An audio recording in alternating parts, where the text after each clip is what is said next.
Why do some airport codes make total sense and others are just a random jumble of letters? Well, they may seem to defy logic, but more often than not, there is a method to the madness. In this video, I'm unraveling the mysteries of airport codes. From the surprisingly straightforward to the downright puzzling, I will guide you through the fascinating stories behind these unique identifiers. Also, Canada, why? No, really, why? Why do all of your airport codes start with Y and make no sense at all? I'll explain this too. Let's do this.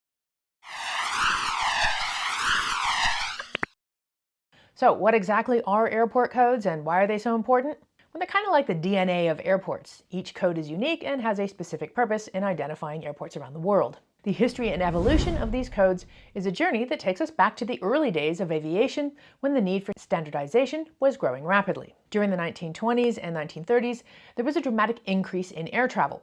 Airports were springing up everywhere and with them a need for a systematic way to identify them. Initially, airports in the US were identified by the two-letter weather station codes that were assigned by the National Weather Service for the city where the airport was.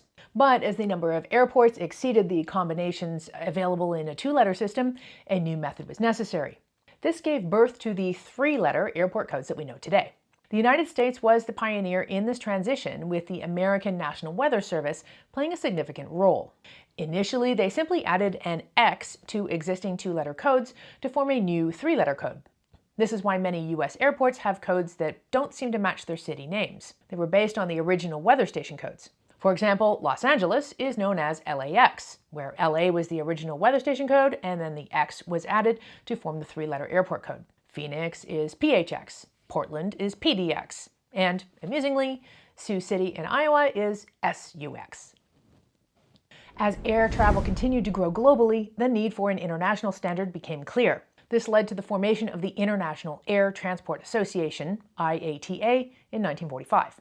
Among other things, the IATA took on the monumental task of standardizing airport codes worldwide, making sure that each airport had a unique three-letter code.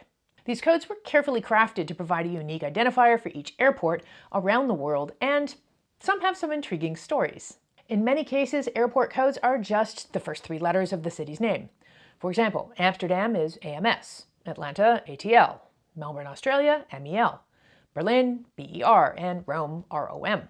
Other codes are less obvious, sometimes reflecting historical names or geographical features. For example, Chicago's International Airport is ORD, which relates to the old name of the airport, which was called Orchard Field. Rio de Janeiro is GIG, which relates to the original name of the district of Galeão, where the airport is located. PEK is the airport code for Beijing, named after the city's former Romanized name, Peking. Orlando is MCO, named for the McCoy Air Force Base, which is what it was before it became an airport.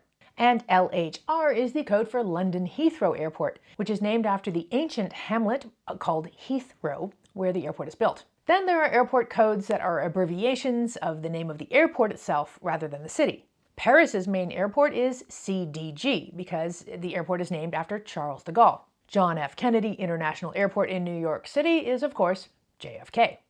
Have you ever done a flight search and started to enter the name of a city and gotten a group of airports? That's by design. London, England has 6 airports, none of which have the logical code of LON. If you enter LON in a flight search, you'll see the city name pop up with the airports below. This also gives you the ability to search for flights to or from all of those airports if you select the city name instead of a specific airport. But beware, when you're booking flights to or from big cities like these, make sure you know which airport you're booking. It's a super common flight booking mistake to select the city name and to buy a ticket thinking that you're flying to or from their main airport, only to discover too late that you booked another airport. If you want to learn about 9 other common flight booking mistakes, I'll leave a link below to my episode about just that. Paris is another common example of something that you might assume is an airport code. Enter the letters PAR and you'll get Paris City, which has 3 airports. NYC is another city code which reveals the 3 airports that serve New York City. Then there are some airport codes that are just fun. Literally, fun, F-U-N, is the code for Funafuti International Airport on the Pacific island of Tuvalu. OMG is the Omega Airport in Namibia.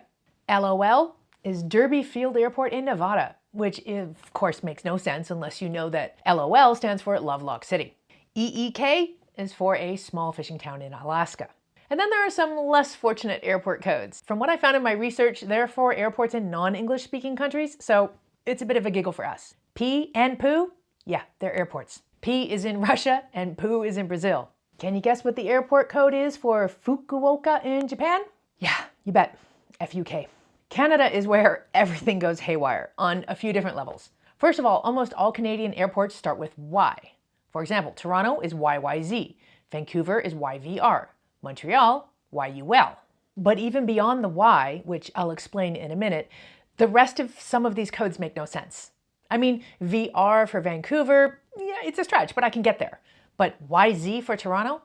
UL for Montreal? This goes back to the early days of aviation prior to the IATA standardizations. The two-letter codes related to the telegraph stations used by the Canadian National Railway.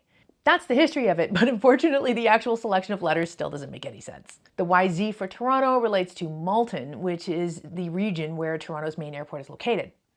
Toronto has another tiny airport in downtown Toronto, which had the two-letter radio code of TZ. So at least the T is in there somewhere. And to be honest, in my research, I couldn't find much rhyme or reason to how these two-letter codes were developed.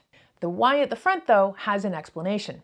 As Canada's airports were being built out, some of them had weather stations and some of them didn't.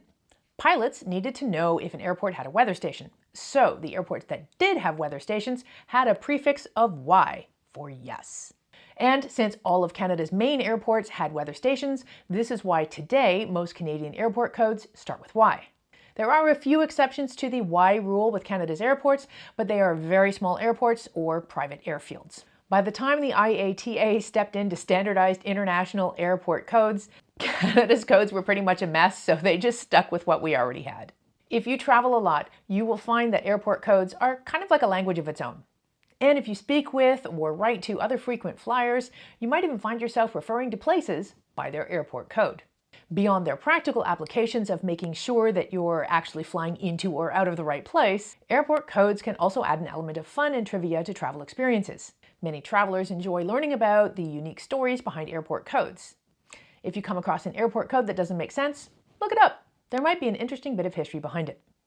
If you're interested in learning more about airport codes and even turning it into a game, I'll leave some links in the description to quizzes and apps that you can check out to test and expand your airport knowledge. Speaking of knowledge, on the next screen you will see some hand-picked videos just for you to increase your own knowledge of all things travel. From how to book cheap flights, to choosing the best luggage, to TSA and layover mistakes to avoid, you'll find it all here. Please subscribe to my channel and hit the bell to keep watching all of this and more. And if you have a cool airport code story, please do share in the comments. I'm Nora Dunn, aka the Professional Hobo, and I'll catch you next time. Bye.